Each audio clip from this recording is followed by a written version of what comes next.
ஹாஸ்பிட்டலில் இருக்க ஹீரோயினை செக் பண்ணி பார்த்த டாக்டர் இன்னும் கொஞ்சம் லேட்டாக இருந்தால் கூட ஹீரோயின் இறந்து போயிருப்பா, ஆனால் இப்போ அவள் சேஃபாக தான் இருக்கான்னு சொல்லிடுறாரு. கொஞ்சம் நேரம் சென்று கண் முழிக்கிற ஹீரோயினுக்கு அவள் எப்படி உயிர் பொழைச்சான்றது அவளுக்கே புரியலை.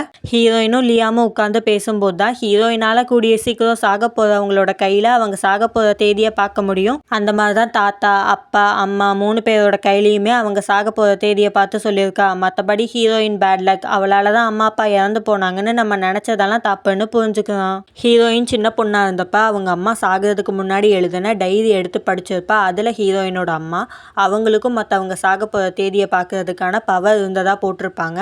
அதை பற்றி லியாம் கிட்ட சொல்ல, லியாம் அந்த டைரி எங்கே இருக்குன்னு கேட்குறான். ஹீரோயின் அது என் பெட்ரூமில் இருக்குன்னு சொல்லவும் லியாம் அந்த டைரி எடுக்கிறதுக்காக ஹீரோயினோட பெட்ரூம்க்கு வரான். அங்கே ஹீரோயின் அவளோட ஃபியூனலுக்காக அவளே ஃபோட்டோ எடுத்து வச்சிருந்துருப்பாள். அதை பார்த்து தான் தங்கச்சியை தனியாக கஷ்டப்பட விட்டுட்டோமே நினச்சி ஃபீல் பண்ணுறான். ஹீரோயினோட அம்மா அந்த டைரியில் ஹீரோயினுக்காக எழுதின லெட்டரை ஒரு இடத்துல ஒளிச்சு வச்சிருக்கதா போட்டிருக்காங்க. அதை பற்றி லியாம் ஹீரோயின்கிட்ட கேட்க, நானும் அந்த லெட்டரை 10 வருஷமாக தேடிட்டுருக்கேன், ஆனால் என்னால் கண்டுபிடிக்கவே முடியலன்னு ஹீரோயின் சொல்கிறா. லியாம், நான் உனக்கு அந்த லெட்டரை கண்டுபிடிக்க உதவி பண்ணுறேன்னு சொல்கிறான். இப்போ தான் இவன் கொஞ்சம் கொஞ்சமாக ஹீரோயினை புரிஞ்சுக்க ஆரம்பிக்கிறான். ஹீரோயின் அவள் தங்கச்சி மியாவோட பேசிகிட்டு இருக்கப்ப மியா அம்மாவோட ரூமில் புக் ஷெல்ஃபுக்கு பின்னாடி ஒரு ஹிடன் கம்பார்ட்மெண்ட் இருந்ததா சொல்கிறா. ஒருவேளை அம்மா நமக்கு எழுதின லெட்டர் அந்த இடத்துல இருக்குமோன்னு யோசிச்ச ஹீரோயின் லியாமை கூப்பிட்டுக்கிட்டு போய் செக் பண்ணி பார்க்குறா.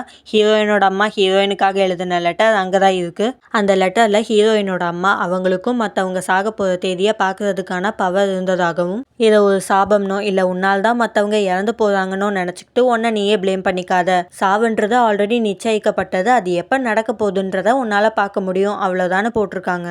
நெக்ஸ்ட் டே ஹீரோயின் அந்த லெட்டரையும் டைரியையும் அவளோட மற்ற 2 அண்ணனுங்ககிட்டையும் தங்கச்சிக்கிட்டையும் கொண்டு வந்து காட்டுறா. ஆனால் ஹீரோயினோட 2வது அண்ணனும் 3வது அண்ணனும் இதை நம்புற மாதிரி இல்லை. நிஜமாவே இந்த லெட்டரையும் டைரியையும் அம்மா தான் எழுதுனாங்களான்னு தெரிஞ்சுக்க டெஸ்ட்டுக்கு அனுப்பி விடுறாங்க. டெஸ்ட் ரிசல்ட்டில் நிஜமாவே அது அவங்க அம்மா எழுதுனதுன்னு தெரிய வருது. அப்போ அம்மா அப்பா இறந்ததுக்கு காரணம் ஹீரோயின் கிடையாது, தேவையே இல்லாமல் இத்தனை வருஷமாக ஹீரோயினை நம்ம ப்ளேம் பண்ணி வெறுத்து ஒதுக்கி இருக்கோன்னு புரிஞ்சுக்கிட்டு 3 அண்ணனுங்களும் ஹீரோயின் கிட்ட மனசார மன்னிப்பு கேட்குறாங்க. அடுத்த 1000 ஜன்னல் வீடு, அன்பு வாழும் கூடுன்ற மாதிரி 5 சிப்ளிங்ஸும் ஒன்றா ஒத்துமையாக வாழ ஆரம்பிக்கிறாங்க. ஹீரோயினோட அம்மா அப்பா இறந்து போனதுக்கப்புறம் ஹீரோயின் ஸ்கூல் பக்கமே போயிருந்திருக்க மாட்டா. இப்போ வீட்டில் இருந்தே படித்து நிறையா மார்க்ஸ் ஸ்கோர் பண்ணியிருக்கா. அதை பார்த்து ஹீரோயினோட அண்ணனுங்களும் தங்கச்சியும் ஹீரோயினை நினச்சி ரொம்பவே பெருமைப்படுறாங்க. இதோட இந்த ட்ராமா முடியுது.